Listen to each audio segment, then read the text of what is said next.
Moab is a quaint little town located 42 miles south of Crescent Junction, Utah on State Route 191. Moab was incorporated as a town on December 20, 1902. Moab's economy was originally based on agriculture. This quickly changed to mining when uranium and vanadium were discovered in the area in the 1910s. In the 1950s, Moab became the so-called uranium capital of the world after geologist Charles Steen found a rich deposit of uranium south of the city. This discovery coincided with the start of the nuclear era. The Cold War demand for uranium was so high that it caused a huge boom in the population. Today, Moab is known as the Jeep Mecca of the world. The red sandstone slick rock and the beautiful desert landscapes surrounding Moab attract Jeepers from all over the United States. Between the two national parks adjacent to Moab and hosting the annual Jeep Easter Safari, the economy of Moab survived the post-Cold War uranium mine closings and the loss of population.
The Schaefer Trail in Canyonlands National Park is an easy off-road trail.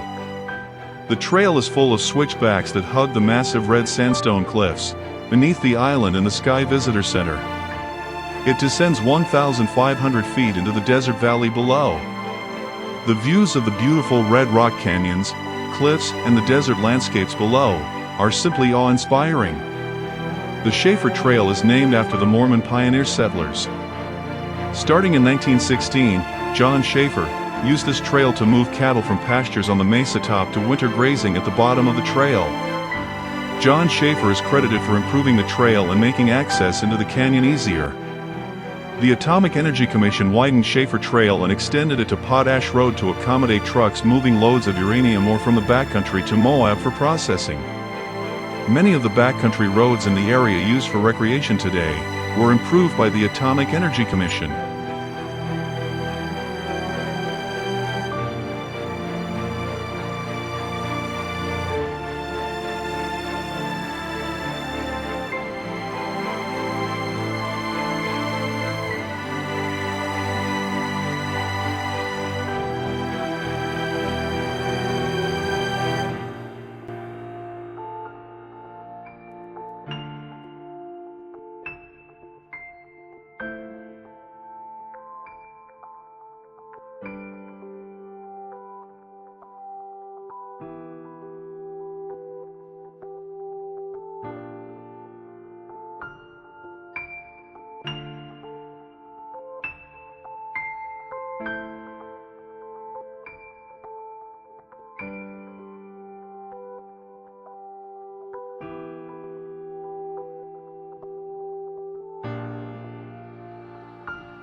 Once reaching the bottom of the switchbacks, the beauty does not stop there.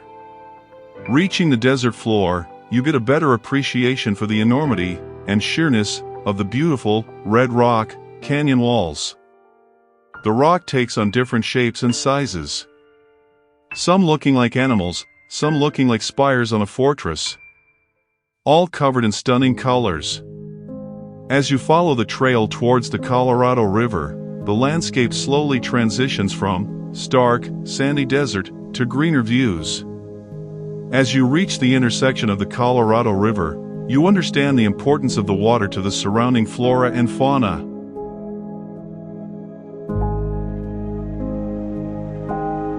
Without the river, the landscape would truly be a stark, dry, empty, and deadly environment. Remember to bring plenty of water anytime you are traveling across great open landscapes.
As we hit the pavement on Potash Road, we saw cliffs next to the road that contained petroglyphs.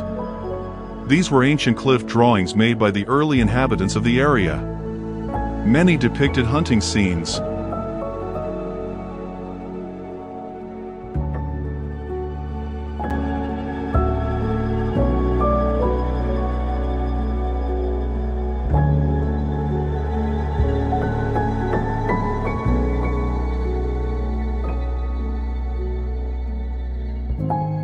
Farther on down the road, we saw a climber using ropes and pitons to make his way up the red rock cliffs. We sat and watched him as he carefully set his pitons in crevices to anchor his rope before moving carefully up the side of the sheer face to his next destination. As I watched, I noticed that the cliff face was not a 90-degree vertical rock wall. It was more sloped. It looked as if you could run up the side and latch on to one of the crevices or ledges to hold your spot on the wall. I asked Heather and Winston if they would be willing to give it a try if I managed to accomplish the goal. I asked Ginger to take pictures as we made our attempt to ascend the wall. I quickly ran up the side of the cliff. I didn't stop until I had made my way quite a way up, and had something to grab onto, to hold me in place. Winston and Heather quickly followed, scrambling up the wall using the same method I had. They too did not stop until they had a ledge or crevice to hold their position on the sloped wall. They were loving the experience. Of course, what goes up must come down. So now we had to turn ourselves around so that we could see where we were placing our feet and hands to descend the wall.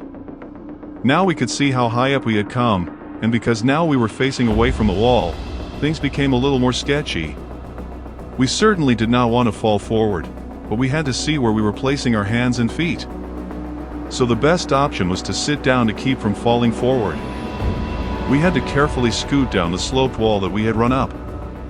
This took considerable more time than the few seconds it took to run up the wall. When we ran up the wall, we didn't have to worry about losing our balance and falling forward into the wall. We finally made it safely down. Safe on the asphalt road. However, I managed to wear out the seat of my shorts before making it down. Ginger had a good laugh. Despite our fears, we all had a good time.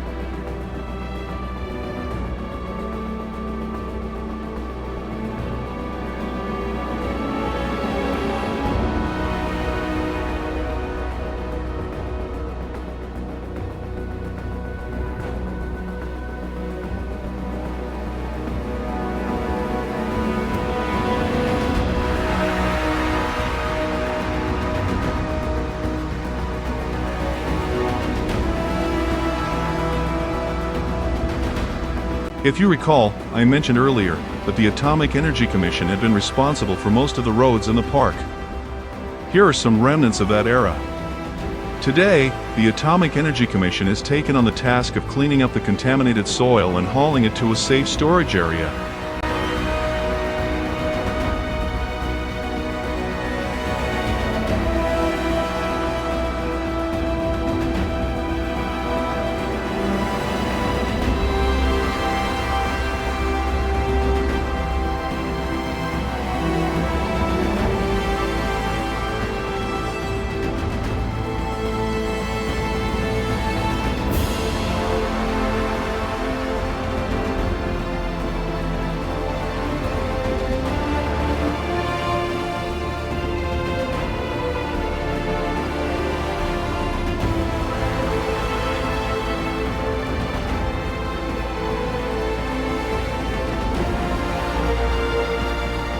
The landscape that contains arches was explored by Alexander Ringhofer, a Hungarian-born prospector living in Saltz Valley. He had discovered the scenic area in 1923 with his 2 sons and a son-in-law. He called it the Devil's Garden. Later, it was suggested to National Park Service Director Stephen T. Mather that the area be made a national monument. In 1938, before it became a national park, President Franklin D. Roosevelt signed a proclamation that enlarged the area to protect additional scenic features. In 1960, President Dwight D. Eisenhower made an adjustment to the size of the park to accommodate a new road alignment. In early 1969, just before leaving office, President Lyndon B. Johnson signed a proclamation substantially enlarging the area. In May 1972, 49 years after its discovery, Arches was formally dedicated as a national park. After my daughter Heather graduated from high school, I invited my parents to join us on a trip to Moab. I had inherited my father's sense of adventure. My parents, after all, had spent their honeymoon at KV Lodge, that rested on a lake 100 miles from the nearest road. At that time, there was only 2 ways to reach Kavanakagami Lake, KV for short. One way was by seaplane. The other was to take the Algoma Central Railway from Sault Ste. Marie, Canada, deep into the Ontario province. From there, the train would stop at a river, unload your boat and camping gear. You then portaged your boat and gear to the river, followed the river through several lakes and traversing several rapids, before you finally reached your destination on KV Lake. We spent several weeks each year during my childhood on KV Lake. We didn't stay at the lodge, we stayed on an island. We loved exploring the island. My brothers and parents loved the fishing. My father passed away January 19, 2020, 1 month before I retired from the military. I still cherish his sense of adventure and have passed that love on to my wife, Ginger.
Canyonlands National Park in southeastern Utah was established September 12, 1964.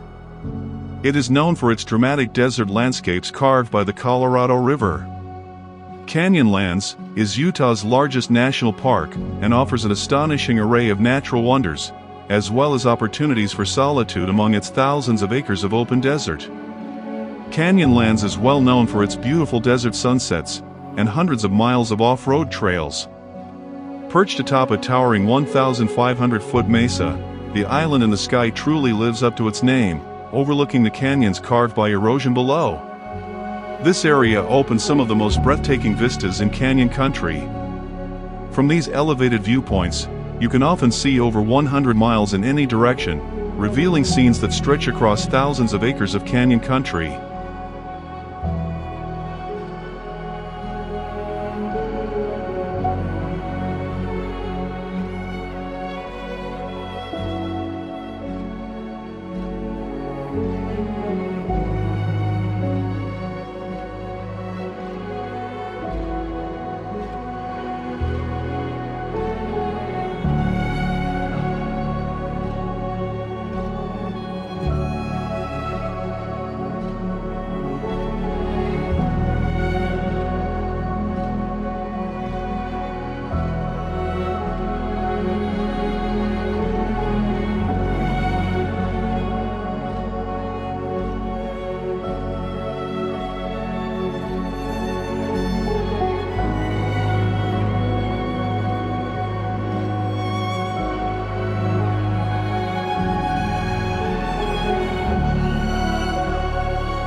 Thanks for watching. Don't forget to like and share. If you would like to see more of these videos, please consider subscribing to the channel.